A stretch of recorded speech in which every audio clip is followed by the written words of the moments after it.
So what is up, guys? Nick here, helping you to master your technology. iPhone 6 Plus, iOS 12. Is the performance any better? That's what my mission is to find out in this video. You could tell this is a 6 Plus because there is no S logo here at the bottom. And this phone has been in service for 4 years. So this one is quite old, and it's the last of the, iPhones that we're going to see like this, as this year the 8 Plus came out, and or last year the 8 Plus came out, and that's the last version we're going to see, as the iPhone 10 Plus should be replacing these guys right here. So let's go ahead and boot this thing up to see how fast it does boot up on iOS 12 public beta. 3, 2, and 1.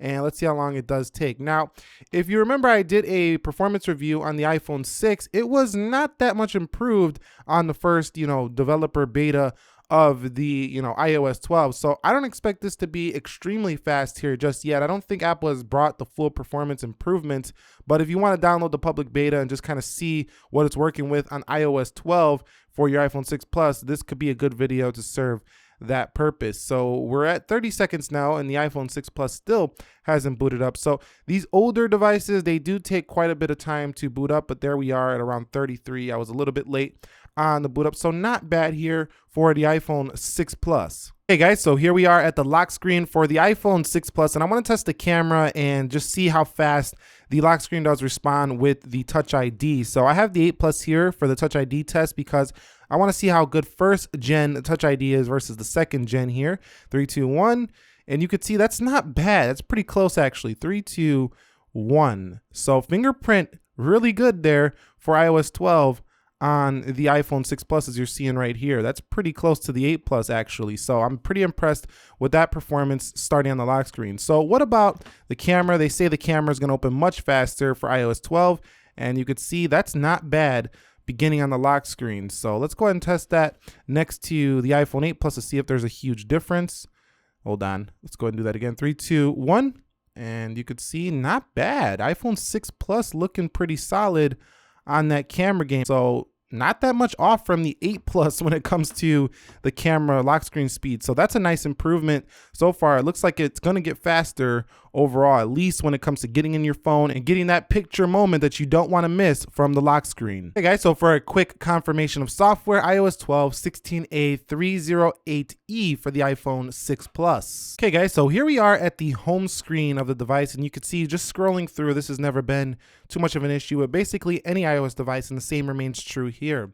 Scrolling up from Control Center, you can see just how fast it is on iOS 12 public beta. So this is a huge improvement over the first betas in iOS 11, where a lot of things like this, where we would go over to the widgets tray, which kind of twitch right there, and coming up here from the Control Center, this wasn't very fluid. Now, one thing I did notice is that when you do hold down these, because this doesn't have 3D touch, it's trying to do that 3D touch animation.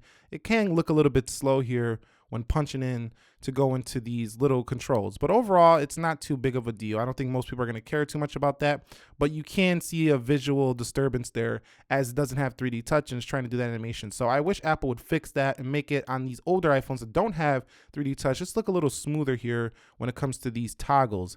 But just going through the applications, like I say, scrolling down the notifications tray, it's no big deal. It's running pretty smooth here, which is pretty impressive for a first beta. Okay guys, so here we are at the application portion of this performance review, and you could see that I have a few applications here lined up, and this does have an Apple A8 CPU. Everything is closed out. 1 GB of RAM. So in 2018, 1 GB of RAM is rather low. Let's go into calendar, and let's go into calculator. Let's go into clock, and let's go into the App Store. And what I noticed with the iPhone 6 Plus, just like I've noticed with the 5S or the 6, is that the Apple applications, they load pretty snappy, very smooth here for iOS 12. So it's not a problem when you're in the stock applications, and even web browsing on Safari is quite smooth here for the iPhone 6 Plus. Let's go to ESPN.com, and you could see very quick to open up a website. I mean, it's still loading, but no big deal. It's not that bad for, a 2014 smartphone to browse the web here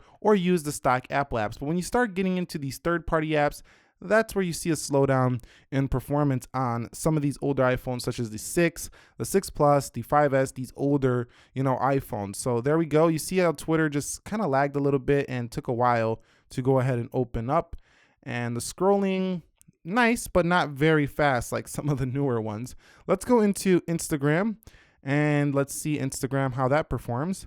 And Instagram, see, this just takes a long time to go ahead and open up. Now, if we take a look at Instagram on a newer device, watch how fast this opens. Now, yes, I know A11, it's way newer, it's expected, but I'm just showcasing to you, you know, when you see this video and alone and you're like, that's not slow, I just showcased to you how slow that really was to open up. If you definitely, if you compare it to something new, although, you know, it's not really comparable, it does have an A8, you just seen that. That's what I mean when I say it's slow. But once you're in the application, you could see no problems using it. It's just that load time takes a few seconds. So what about eBay?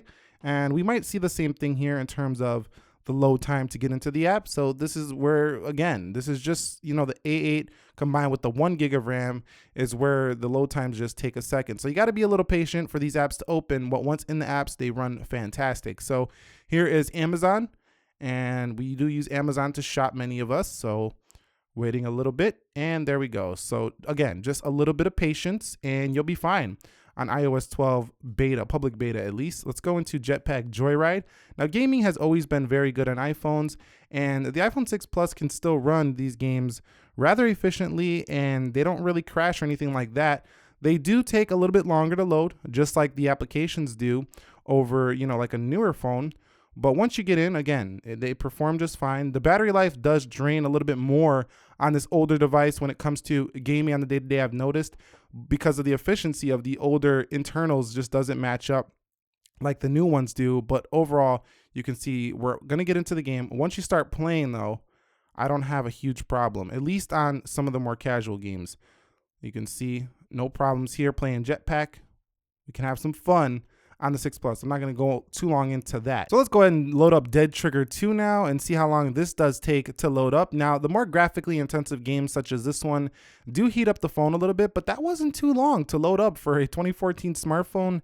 Not bad to load that up. So I'm pretty impressed with that. So you can see right here that on iOS 12 public beta, most of your applications will work, including your games, your everyday apps, and the performance is not bad. Now, I do feel a little bit of heat coming through this phone. It does warm up quite a bit, you know, compared to like a 10 or an 8 Plus or even a 7 Plus. This phone gets rather hot and warm, so you might want to have a case on when you're doing gaming. But I mean, you could do pretty much everything you could do on the newer iPhones. So pretty good stuff. I'm pretty impressed here for a 4-year-old phone. So what about YouTube? And you could see YouTube's about to open in a second. Again, these load times though, especially on some of these apps, just take so much longer. I mean, you could say, well, why are you saying that? Because, you know, not everybody's going to buy the newer phones, but at the same time, if you do have a chance to go in the store, experience these newer phones, you're going to see what I mean. It's just, it takes a while. And I don't know if it could keep up with today's demands. If you're using your phone as a workhorse, many people might be wanting an upgrade from an iPhone 6 Plus. So you can see Geekbench 4. And there we go. So that is basically the performance. Now let's just quickly run back through them to see if we do get any reloads here on the 6 Plus. And there we go. Dead Trigger 2 is reloading. It couldn't hold that.